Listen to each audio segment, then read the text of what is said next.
girls and boys. Happy Wednesday, and how are you today? Hope you're having a really great week and that you have managed to get down to the school or someone's managed to go and pick up your brand new home pack and that you've had a good rifle through that. Now, I will be posting a video very soon just going through the pack and explaining different parts of it to you. And also getting to chat about our new topic, which I've been going on and on about on this channel anyway. You probably already know it, houses and homes. But hopefully you've had a good chance to have a little look through that. Now, Milo, Talk, and the Humbug have managed to save the Princess's Rhyme and Reason, well, mostly because they still have to get out of the castle in the air and get past all those demons of ignorance. So I wonder what's going to happen this episode. You probably know anyway. But I really hope that today you enjoy chapter 19. Chapter 19 The Return of Rhyme and Reason. Sailing past three of the tallest peaks and just over the outstretched arms of the grasping demons, they reached the ground and landed with a sudden jolt. "Quick," urged Talk, "follow me. We'll have to run for it." With the princesses still on his back, he galloped down to the rocky trail, and not a moment too soon, for pounding down the mountainside in a cloud of clinging dust and a chorus of chilling shrieks came all the loathsome creatures who chose to live in ignorance and who had waited so very impatiently. Thick black clouds hung heavily overhead as they fled through the darkness, and Milo, looking back for just a moment, could see the awful shapes coming closer and closer. Just to the left and not very far away were the triple demons of compromise. One tall and thin, one short and fat, and the third exactly like the other two. As always, they moved in ominous circles, for if one said here, the other said there, and the third agreed perfectly with both of them. And since they had always settled their differences by doing what none of them really wanted, they rarely got anywhere at all, and neither did anyone they meet. Jumping clumsily from boulder to boulder and catching hold with his cruel, curving claws was the horrible hopping hindsight, a most unpleasant fellow whose eyes were in the rear and whose rear was out in front. He invariably leaped before he looked and never cared where he was going as long as he knew why he shouldn't have gone to where he'd been. And, most terrifying of all, directly behind, inching along like giant soft-shelled snails with blazing eyes and wet, anxious mouths, came the gorgons of hate and malice, leaving a trail of slime behind them and moving much more quickly than you'd think. "Faster!" shouted Talk. "They're closing in!" Down from the heights they raced, the Humbug with one hand on his hat and the other flailing desperately in the air, Milo running as he never ran before, and the demons just a little bit faster than that. Far off on the right, his heavy bulbous body lurching dangerously on spiny legs which barely supported him, came the overbearing know-it-all, talking continuously, a dismal demon who was mostly mouth. He was ready at a moment's notice to offer misinformation on any subject, and while he often tumbled heavily, it was never who he was hurt, but rather the unfortunate person on whom he fell. Next to him, but just a little bit behind, came the gross exaggeration whose grotesque features and thoroughly unpleasant manners were hideous to see, and whose rows of wicked teeth were made only to mangle the truth. They hunted together and were bad luck to anyone they caught. Riding along on the back of anyone who'd carry him was a threadbare excuse, a small, pathetic figure whose clothes were worn and tattered, and who mumbled the same things again and again, but in a low, piercing voice.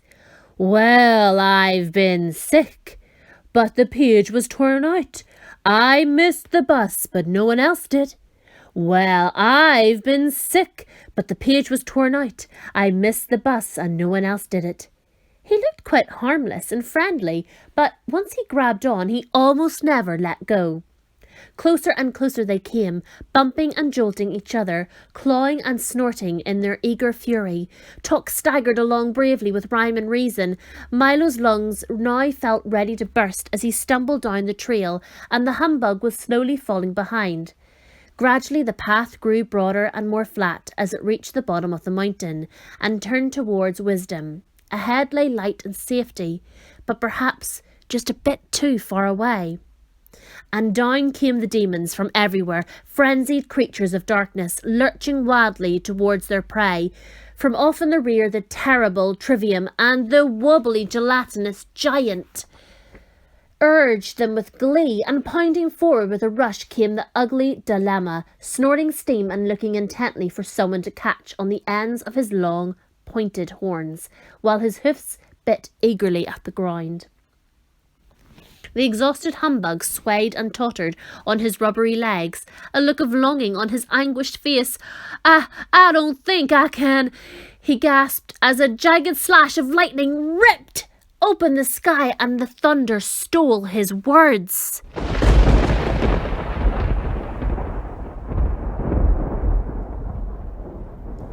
Closer and closer the demons loomed as the desperate chase neared its end. Then, gathering themselves for one final leap, they prepared to engulf first the bug, then the boy, and lastly the dog and his 2 passengers. They rose as one and suddenly stopped, as if frozen in mid-air, unable to move, staring ahead in terror. Milo slowly raised his wary head, and there on the horizon, for as far as the eye could see, stood the massed armies of wisdom, the sun glistening from their swords and shields, and their bright banners slapping proudly at the breeze. For a moment, everything was silent. Then 1,000 trumpets sounded, then 1,000 more, and like an ocean wave the long line of horsemen advanced, slowly at first, then faster and faster, until with a gallop and a shout, which was music to Milo's ears, they swept forwards towards the horrified demons. There in the lead was King Azaz, his dazzling armour embossed with every letter in the alphabet, and with him the math magician brandishing a freshly sharpened staff. From his tiny wagon, Dr. Discord hurled explosion after explosion to the delight of the soundkeeper, while the busy din collected them almost at once. And in honour of the occasion, Chroma the Great led his orchestra in a stirring display of patriotic colours. Everyone Milo had ever met during his journey had come to help. The men of the marketplace, the miners of Digitopolis, and all the good people from the valley and the forest. The spelling bee buzzed excitedly overhead, shouting, "Charge! C-H-A-R-G-E! Charge! C-H-A-R-G-E! Charge!" Canby, who, as everyone knew, was as cowardly as can be, came all the way from Conclusions to show that he was also as brave. And even Officer Shrift, mounted proudly on a long, low dachshund, galloped grimly along. Cringing with fear, the monsters of ignorance turned in flight, and with anguished cries, too horrible ever to forget, returned to the damp, dark places from which they came. The humbug sighed with relief, and Milo and the princesses prepared to greet the victorious army. "Well done," stated the Duke of Definition, dismounting and grasping Milo's hand warmly. "Fine job," seconded the Minister of Meaning. "Good work," added the Count of Connotation. "Congratulations," proposed the Earl of Essence. "Cheers," recommended the Undersecretary of Understanding. And since that's exactly what everyone felt like doing, that's exactly what everyone did. "It's we who should thank," began Milo, when the shouting had subsided.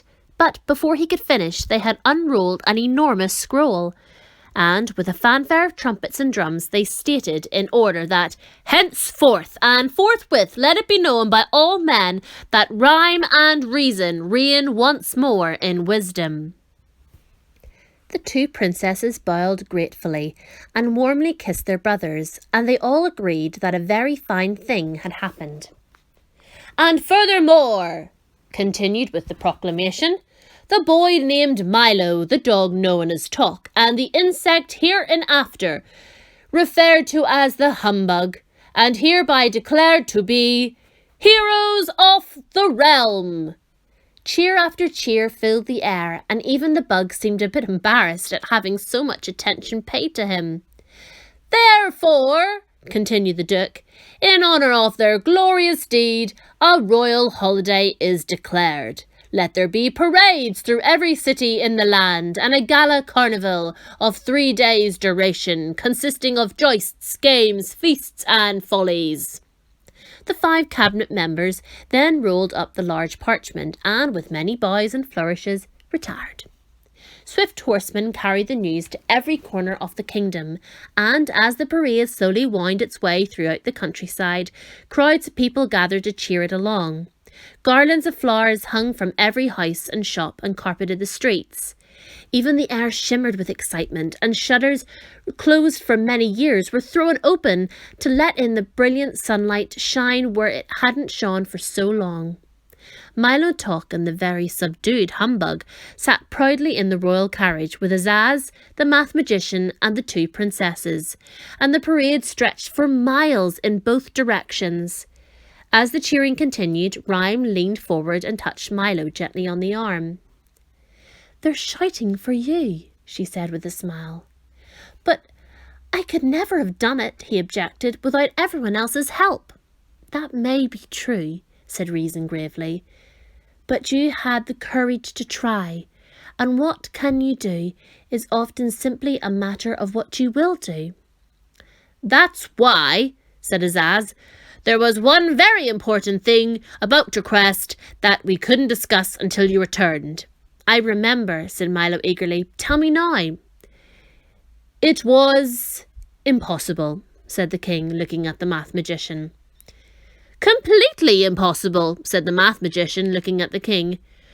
"Do you mean," stammered the bug, who suddenly felt a bit faint.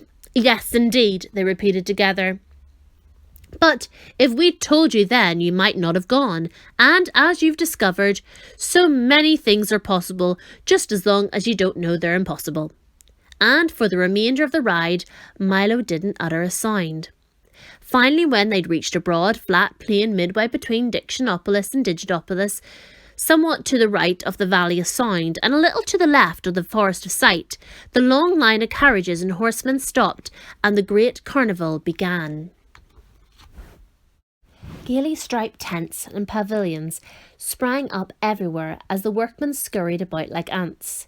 Within a few minutes there were race courses and grandstands, sideshows and refreshment booths, gaming fields, giant wheels, banners, bunting and bedlam without pause. The math magician provided a continuous display of brilliant fireworks made up of exploding numbers which multiplied and divided with breathtaking results. The colours, of course, being supplied by Chroma, and the noise by a deliriously happy Dr. Discord. Thanks to the soundkeeper, there were music and laughter, and for very brief moments, even a little silence. Alec Bings set up an enormous telescope and invited everyone to see the other side of the moon, and the humbug wandered through the crowd, accepting congratulations and recounting the great detail of his brave exploits, most of which gained immeasurably in the telling. And each evening, just at sunset, a royal banquet was held. There was everything imaginable to eat. King Azaz had ordered a special supply of delicious words in all flavours, and, for those who liked exotic foods, in all languages too. The math magician had provided innumerable platters of division and dumplings, which Milo was very careful to avoid, for no matter how many you ate, when you finished there was more in your plate than when you began. And of course, following the meal came songs, epic poems and speeches in praise of the princesses and the 3 gallant adventurers who had rescued them. King Azaz and the math magician pledged that every year at this same time they would lead their armies to the mountains of ignorance until not one demon remained, and everyone agreed that no finer carnival for no finer reason had ever been held in wisdom. But even things as fine as all that must end sometime, and late on the afternoon of the 3rd day the tents were struck, the pavilions were folded, and everything was packed ready to leave. "It's time to go now," said Reason, "for there is much to do." And as she spoke, Milo suddenly remembered his home. He wanted very much to go back, yet somehow he could not bear the thought of leaving. "And so you must say goodbye," said Rhyme, patting him gently on the cheek. "To everyone," said Milo unhappily.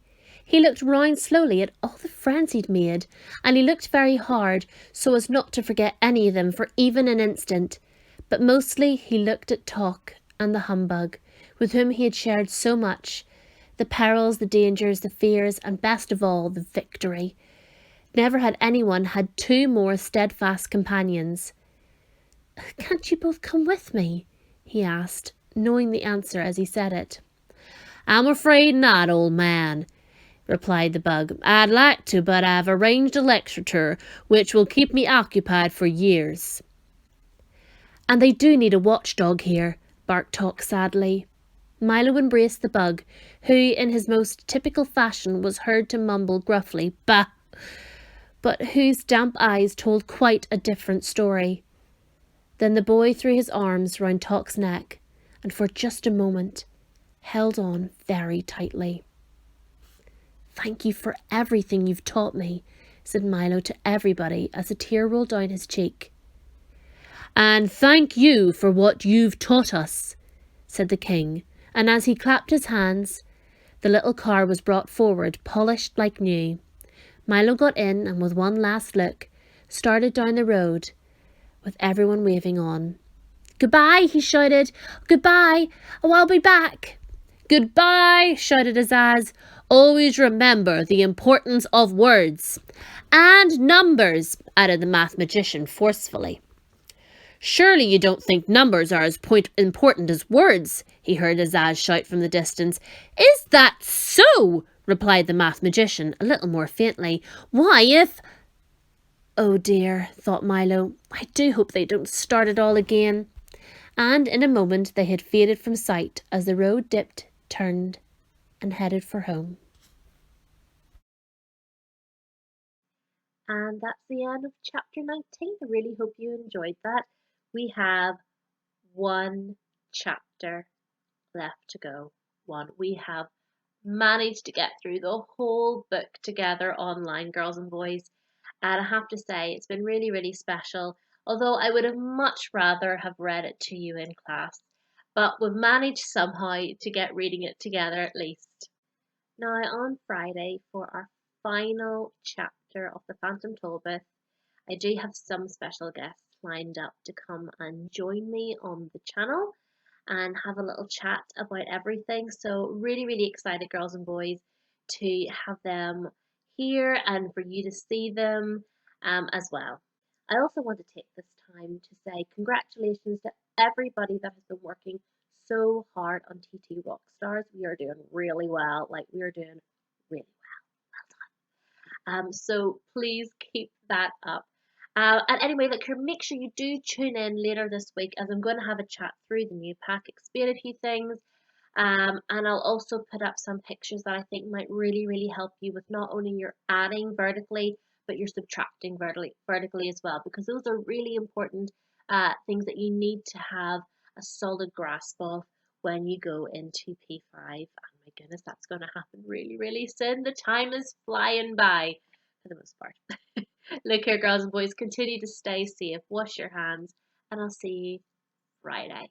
And now it's over to the joke of the day.